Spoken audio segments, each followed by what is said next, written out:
வேதியியல் ஆர்வமுள்ள குழந்தைகளுக்கு வணக்கம். இப்போ வேதியியல் பாடம் வேதியியலில் 11ஆம் வகுப்பு வேதியியலில் 2வது தொகுதியில் 8வது பாடம் வேதி மற்றும் இயர் மற்றும் வேதி சமநிலை. அந்த பாடத்தில் வான் டூ ஆஃப் சமன்பாடு அப்படின்னு ஒரு கொஸ்டின் இருக்கும். அதுக்கான விடை தான் நம்ம பார்க்க போகிறோம். அந்த வான் டூ ஆஃப் சமன்பாடு அப்படிங்கிறது உங்களுக்கு எதை தருது அப்படின்னு சொல்லி பார்த்தீங்கன்னா, சமநிலை மாறிலிக்கும் வெப்பநிலைக்கும் இடையான தொடர்பை தருது. சமநிலை மாறிலி அப்படிங்கிறது கே, வெப்பநிலை அப்படிங்கிறது டி. அந்த ரெண்டுக்கும் இடையான தொடர்பு எப்போவுமே வெப்பநிலை அதிகரிக்கும் போது சமநிலை மாறிலியோட மதிப்பும் அதிகரிக்கும். அதுக்கான தொடர்பை தான் இந்த சமன்பாடு தருது. அதுக்கு முன்னாடி இங்கே ஒரு சமன்பாடு delta G naught equal to minus RT LNK. இந்த சமன்பாடு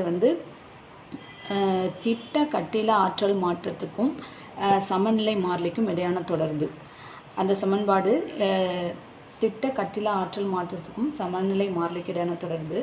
அதே மாதிரி ரெண்டு சமன்பாடு திட்ட கட்டில ஆற்றல் மாற்றத்துக்கான சமன்பாடு, ரெண்டு சமன்பாடு இருக்குது. Delta G naught equal to minus RT LNK திட்ட கட்டில ஆற்றல் மாற்றம், டெல்டா ஜி நாட். ஆர் அப்படிங்கிறது வாயு மாறிலி, டிங்கிறது வெப்பநிலை, கே சமநிலை மாறிலி. அதே மாதிரி இன்னொரு சமன்பாடு delta G naught equal to delta H naught minus T delta S. Delta G நாட்டுங்கிறது திட்ட கட்டில ஆற்றல் மாற்றம், என்தால்பி மாற்றம், டெல்டா ஹெச் திட்ட என்தால்பி மாற்றம், டெல்டா ஹெச் நாட். டி வெப்பநிலை, டெல்டா எஸ் நாட் அப்படிங்கிறது திட்ட என்ட்ரோபி மாற்றம். இப்போ ரெண்டுமே திட்ட கட்டில ஆற்றல் மாற்றத்தை குறிக்கக்கூடிய சமன்பாடுனால அதனுடைய ரெண்டு மதிப்புகளையும் நம்ம சமப்படுத்திக்கலாம். அப்படி சமப்படுத்தும் போது minus RT LNK equal to delta H naught minus T delta S naught. இப்போ இந்த சமன்பாட்டில் எல்என்கே எடுத்துக்கிட்டோம், மைனஸ் ஆர்டியை ஈக்குவல்ட்டுக்கு அந்த சைடு கொண்டு போகிறோம். அப்போ நமக்கு இந்த மாதிரி சமன்பாடு LNK equal to delta H minus delta H naught divided by RT அப்படின்னு கிடைக்கி. இந்த மைனஸ் அந்த சைடு போகும்போது ஆல்ரெடி இங்கே ஒரு மைனஸ் இருக்கிறதுனால இங்கே ப்ளஸ் ஆகிடுது. இங்கே டி இருக்கிறதுனால அந்த டி கேன்சல் ஆகி நம்மளுக்கு டி இல்லாமல் plus delta S naught by R அப்படின்னு கிடைக்கி. இந்த சமன்பாட்டோட வகையீட்டு வடிவமும் தொகையீட்டு வடிவமும் எழுதுறது தான் நமக்கு வான் டூ ஆஃப் சமன்பாடாக வருது. அப்போ இந்த சமன்பாட்டோட வகையீட்டு வடிவம் நம்ம வெப்பநிலையை பொறுத்து வகையீடு செய்யும்போது அப்போ டிஎல்என்கே பை டிடி அப்படின்னு சொல்லுவோம். வெப்பநிலை மாற்றம், வெப்பநிலை மாறுது, அதாவது சமநிலை மாறிலியோட லாகிருதம் மதிப்பு சேஞ்ச் ஆகிறத பொறுத்து வெப்பநிலை மாற்றம் ஈக்குவல் டு நமக்கு இந்த -1/t அப்படிங்கிறத வகையீடு செஞ்சால் +1/t² வரும். மற்றபடி இந்த டெல்டா ஹெச் நாட் ஆர் அப்படிங்கிறத அப்படி போட்டுட்டோம். -1/tன்னு இருக்குது. இதை வகையீடு செஞ்சால் +1/t² இருக்கும். அடுத்த டேர்மில் டெம்பரேச்சர் டீங்கிறதே இல்லாமல் இருக்கிறதுனால கான்ஸ்டன்ட் டேர்மாக இருக்கும்போது அது வகையீடு செய்யும்போது 0 ஆயிரும். அதனால் அந்த டேர்ம் வராது. அப்போ வகையீட்டு வடிவம் நமக்கு D LNK by DT equal to delta H naught by RT வருது. இதை நம்ம தொகையீட்டு வடிவமும் செய்ய போகிறோம். தொகையீட்டு வடிவம் பார்க்கும்போது இதே இதை நம்ம டிடி மட்டும் ஈக்குவல்ட்டுக்கு அந்த சைடு நம்ம கொண்டு போயிருந்தோம். அப்போ சமன்பாடு இந்த மாதிரி வருது. D LNK equal to delta H naught RT, delta H naught R T மட்டும் டிடி பை டி²க்கு நம்ம மாற்றி எழுதியிருக்கிறோம். இப்போ தொகையீடு செய்கிறதுக்கு கே சமநிலை மாறிலியை K1 K2 அப்படிங்கிற ரெண்டு மதிப்பு, K1ங்கிறது தொடக்கத்தில் டெம்பரேச்சர், K1 அப்படிங்கிறது சமநிலை மாறிலியோட ஒரு மதிப்பு. அப்போ வெப்பநிலை T1ன்னு எடுத்துக்கிட்டோம். K2ன்னு இருக்கும்போது வெப்பநிலை T2 அப்படின்னு எடுத்துக்கிட்டோம். இதை தொகையீடு செய்தோம். அப்போ டிஎல்என்கே இருக்குது.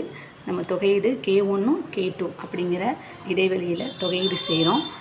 இதெல்லாம் நமக்கு மாறாத மதிப்புனால அதை வெளியில் வச்சுருக்கிறோம். T1 T2 அப்படிங்கிற வெப்பநிலையில் அந்த வெப்பநிலை இடைவெளியில் டிடி பை டி² இதை தொகையீடு செய்கிறோம். டிஎல்என்கேயை தொகையீடு செஞ்சால் எல்என்கே K1 K2 லிமிட்டை போட்டிருக்கோம். டெல்டா ஹெச் நாட் ஆர் இருக்குது. இந்த 1/t² இதை தொகையீடு செஞ்சால் -1/tன்னு வருது. T1 T2 லிமிட் இருக்குது. நம்ம இந்த லிமிட்டை அப்ளை பண்ணும்போது முதல்ல மேலே இருக்கக்கூடிய upper limit ln K2 minus upper limit apply பண்ணிவிட்டு கேக்கு பதிலாக K2 போட போகிறோம். அதை போட்ட பிறகு மைனஸ் அடையாளம் போட்டு கேக்கு பதிலாக K1 பதிலீடு செய்தோம். ஈக்குவல் டு டெல்டா H0/R அப்படி இருக்குது. அடுத்து மைனஸ் 1/Tக்கு பதிலாக மேலே அப்பர் லிமிட் T2 போடுதோம். மைனஸ் போட்டு T1 Tக்கு பதிலாக போடணும். ஆல்ரெடி இங்கே ஒரு மைனஸ் இருக்கிறதுனால ப்ளஸ் 1/T1. இதை எப்போவுமே நம்ம லாகிரதத்தில் மைனஸ்ன்னு வரும்போது அது நம்ம இந்த மாதிரி டிவைடாக கொண்டு வந்துடுவோம். அதனால் ln K2/K1 equal to delta G0/R. இங்கே பாசிட்டிவ் டேமை முன்னாடி கொண்டு வந்துட்டோம். 1/T1 minus 1/T2 ln K2/K1 equal to delta H0/R. இந்த T1 T2வை நம்ம காமனாக எடுக்கும்போது இங்கே இல்லாத டேம் T2னால T2 மைனஸ் T1 அப்படின்னு எடுத்துருக்கோம். இந்த லாகாக மாற்றணும்னா நம்மளுக்கு இங்கே முன்னாடி 2.3 போடுவோம். அதை இங்கே மல்டிப்ளை பண்ணும்போது நம்ம ஈக்குவல் டு அந்த சைடு போகும்போது இங்கே அடியில் வந்துடுது.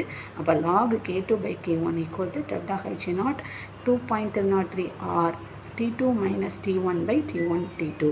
இது வான்ட்-ஹாஃப் சமன்பாடோட தொகையீட்டு வடிவமாக கிடைக்கி. இந்த வான்ட்-ஹாஃப் சமன்பாடு அப்படிங்கிறது சமநிலை மாறிலிக்கும் வெப்பநிலைக்கும் இடையான தொடர்பு. இது 2 வகையீட்டு வடிவமும் தொகையீட்டு வடிவமும் இந்த மாதிரி படிச்சுக்கோங்க.